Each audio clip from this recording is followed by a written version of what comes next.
In this episode of I Don't Work Here Lady, we are reading two interesting stories, including shopping for groceries at 3 a.m. to avoid people? Nope. And, well, I quit again, I guess? If this is your first time, we cover the craziest and the funniest retail stories, so if you enjoyed this video, make sure to subscribe and to click the like button.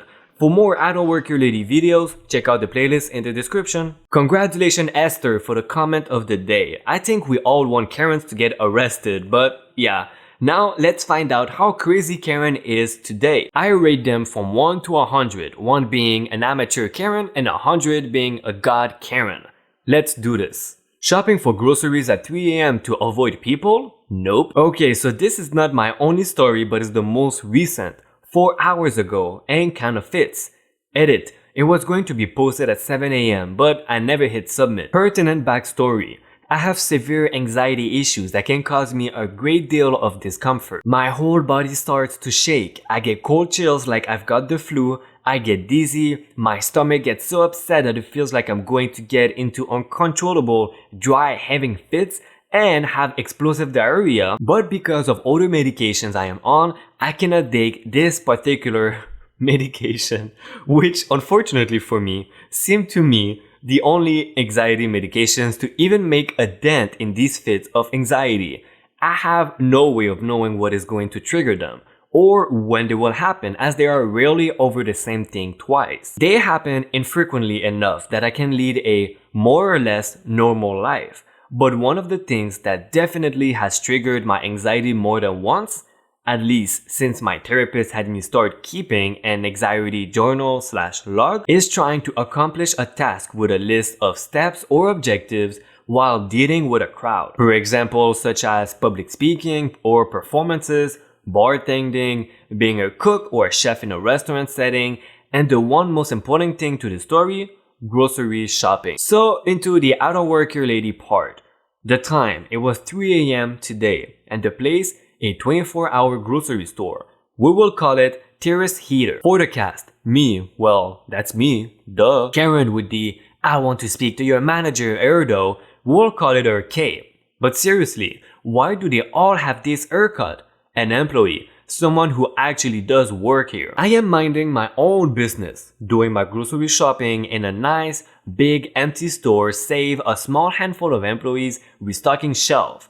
I get all of my items that I need. I mostly just went for coffee, milk, eggs, bread, the essentials, and make my way to the front of the store. This is not my first time shopping there at 3 a.m. so the staff has gotten used to the quiet guy that does his shopping at an odd hour. And they also know that I use the self-checkout, so there's no need to stay close to the only open register that requires one of them. I go to the self-checkout and begin scanning my items. That's when Kay comes walking up to the row of registered with a basket that's overflowing with stuff to the point where she should be using an actual rolling cart, standing near the single lane with its lights on, signaling that the register is open. She stands there for a minute or two while I am scanning my stuff, and I notice she is staring at me with an expression that I can only describe as if she were tapping her foot and pointing to a watch, as if to say, hurry the F up, but with her face. Sorry ma'am, but self-checkout really is the best way to go at this hour. The cashier is off helping stock shelves. Karen, with a frustrated sigh. Well then, why don't you do it? You're not doing anything important. Me, taking a back. I'm sorry ma'am, I can't. Karen, cutting me off. You can do whatever it is you're doing when you're done ringing me up. This basket is getting really heavy. Karen, yelling now. Just ring me up or I will go find your manager and have you fired for being so rude to a customer. Me, with my anxiety starting to well up inside. But just ring me up. Me, increasing volume a bit. I don't. Just ring me up. This goes on for a few moments. Me standing there, stammering and sputtering, trying to tell this unsufferable twat muffin that I don't work here, and she keeps up her yelling chant until finally, with the desperation to try to stave off a full-on anxiety attack, which will mean sitting in my car, shaking and trying not to puke, hoping desperately that it passes before any of my groceries spoil, I reach deep down inside myself and pull every bit of rage and hate that I have for all Karens.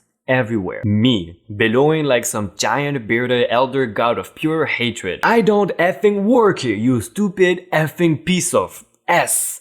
Use the goddamn self-checkout like a normal human being and shut the F up. It's 3 a.m. You're lucky these people are even here at all for you to be able to shop. It was between my rage out and her yelling chant that an employee within earshot came to see what was going on. Whoa, hey, what's going on over here? Karen, who was standing there with a shock and guilt, well, I never, look on her face, recovers quickly at the sight of the employee. This rude cashier refuses to ring me up and he even yelled at me. I want to see your manager. I'm sorry, miss, but he does not work here. Don't give me that. I've seen him here before. Just last night, he was walking around with a cart full of things, putting them away. True. The night before, I went for the same items I was there for this time. But my card was declined because my paycheck had not cleared yet. So after I found an employee to void my transaction from the self-checkout, I decided to put my stuff back myself since they already had so much to do. No, I am certain he does not work here. He must have been putting back things he decided he didn't need. Maybe you just never seen him before. Get your manager, he will know who this man is. What? Your employee is evolving. Congratulations, your employee evolved into manager. I am the manager and I can assure you he does not work here, nor has he ever worked here. Karen, visibly deflating like a sad balloon still taped to a mailbox days after a kid's birthday party. Oh, well then, can you ring me up? Miss, you can use the self-checkout right over there. Currently, there are 5 other self-serve registers open and working. At this point, the altercation caused the self-checkout to think I had left, so it suspended my transaction pending employee intervention to either void or continue it. So now I am stuck waiting for the exchange to end so I can ask for help. I don't mind though, as I need the time to calm down anyway. I don't trust those things. Besides, the light for this register is on. That means it is open. Right? The manager, clearly incensed. Fine. The manager then turns to me. Sir, is everything okay? Yeah, just that I need your help. I was not finished yet and haven't paid yet. I'm so sorry. Give me 1 sec. Excuse? The manager cutting her off firmly. No. You can wait 30 seconds while I help him with the self-checkout. See? That's why I don't trust those things. The manager and I both chose to ignore that, as explaining to her that it is her fault would fall on deaf ears. The manager, after fixing my register, there you go. Thank you so much. Sorry for all of this. It's not your fault. You have a wonderful morning. Spoken in a way that's more sincere than I've heard one human being speak to another in a long time, that I truly wanted to give her a hug. Same to you. So I take my card out to the car and load everything in. And instead of leaving the card in one of those card return coils in the middle of the parking lot, it was closer to just take it back to the store, since the parking lot was so empty that I was able to park really close to the store. I noticed another stray card and grabbed that one too. Big mistake. As I am taking them back in, Karen is coming out. Karen, seeing me pushing carts in the parking lot. I knew it! I knew you were both liars and you work here. I'm going to call corporate and get you all fired. I push the carts back inside and ignore her. Get in my car and go home. Can someone please explain to me exactly why they always have the same effing haircut? This saddens me a little bit because OP suffers from some social anxiety, and this woman was so entitled that it impacted him and triggered his anxiety, which of course is bad for him, but overall, what did she expect? Shopping at the grocery store at 3 in the morning. Did she expect to see a bunch of available employees just standing there waiting for customers to shop at this random hour? At most, I would expect only one cashier, and there was only one employee in the front, but he was helping people in the back. One thing about Karens I noticed is that they don't seem to understand inconveniences or just unexpected events to occur at times. People need to be available at all times, anytime and everywhere, ready to serve them at any of their requests. This Karen is easily a level 60 because she could not even wait a second when the manager started helping OP. She is so entitled to get help now, she had to say she needed the help now. Would you say she's a level 60 Karen? If not, what level would you give to this Karen? Let me know in the comments and I will reply to you because I reply to every comment, even if you complain about my accent and say you prefer to listen to robot voices. Well, I quit again, I guess. I had left my part-time job at a department store with a red logo about 6 months earlier to accept full-time work at a red poloed grocery store. There was a new store manager that had just transferred in, and he was about the worst customer service guy I ever met. So it was all very well timed. We did not work together long enough to learn each other's name, but I will never forget his catchphrase, "Give him the pickle," which was his way of saying, "The customer is always right," for some weird reason. Anyway, I needed a new pair of uniform pants and I decided to stop by and scoop out the latest clearance on the way home from work, not thinking the uniform would be an issue as the department store did not use uniforms when I worked there. I began to start digging through the clearance racks, mostly on this turf. I worked in men's originally and it was a large store, so different departments did not interact a lot when a wild Karen appeared. K stands for Karen,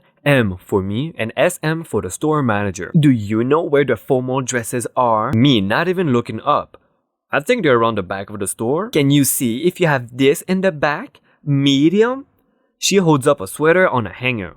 No, sorry, I don't work here. Someone can help you at the counter around the corner. But you're in uniform. I actually work at such and such grocery store. The people here wear red lanyards with the company name. But you knew where the dresses are? Sorry, someone at the counter can help you. At this point, she throws the hanger/sweater combo in my direction and actually stamps her foot like a toddler. I figure at this point that it is not going to de-escalate and I should probably just lay low until this woman finds a real employee. So I wander away to houseware while Karen screamed threats of, "You better hope I don't find a counter," and "I'll have your job." It is about 10 minutes later when Karen marches up with the store manager in tow. I am busy admiring the weird 17-in-1 breakfast maker they are selling. Now, it is important to mention at this point that sometimes during the reign of the store manager and my 6-month absence, a uniform change had been made. Floor staff still only wore lanyards, but any receiving or stock associates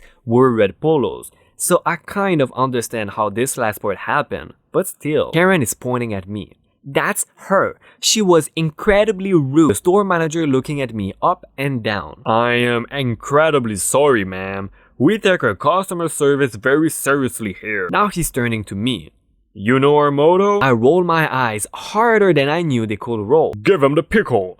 If you can't live by that standard, maybe this is not the right fit for you. I think we need to discuss your plans for the future at this company." At this point, I am actually flabbergasted. I can see residual recognition in the store manager's eyes, but it's clear he doesn't know who I am or remember that I don't actually work for him. My mouth is opening and closing like a dying fish, but I quit. "Well, if that's how you feel." Karen is cackling. "No, I quit." Stupidly unable to communicate past tense. "Who is your supervisor? I will radio them to come complete your exit." Me still dying fish before epiphany. You know what? Screw this. I don't need pants that bad. And I promptly left. Out the wrong door. I had to walk all the way around the mall to get to my car without going back through the store, but I was not going in ever again. So later I call up my friend who still works there. This is where I eventually get the handy uniform change info. I relay the whole stupid story ready for a laugh. She responds, "Oh my god, that was you? He spent hours trying to figure out who walked off." Hey, did you like this I Don't Work Here Lady videos? If you did, check my playlist right here. I bet you will love it. These videos take me a lot of time and effort to make, so if you can show me some support by liking the video and subscribing, this will mean the world to me. Also hit the bell button to know when we post a new video and join the notification gang. Thank you again for watching episode 57 of I Don't Work Here Lady. See ya!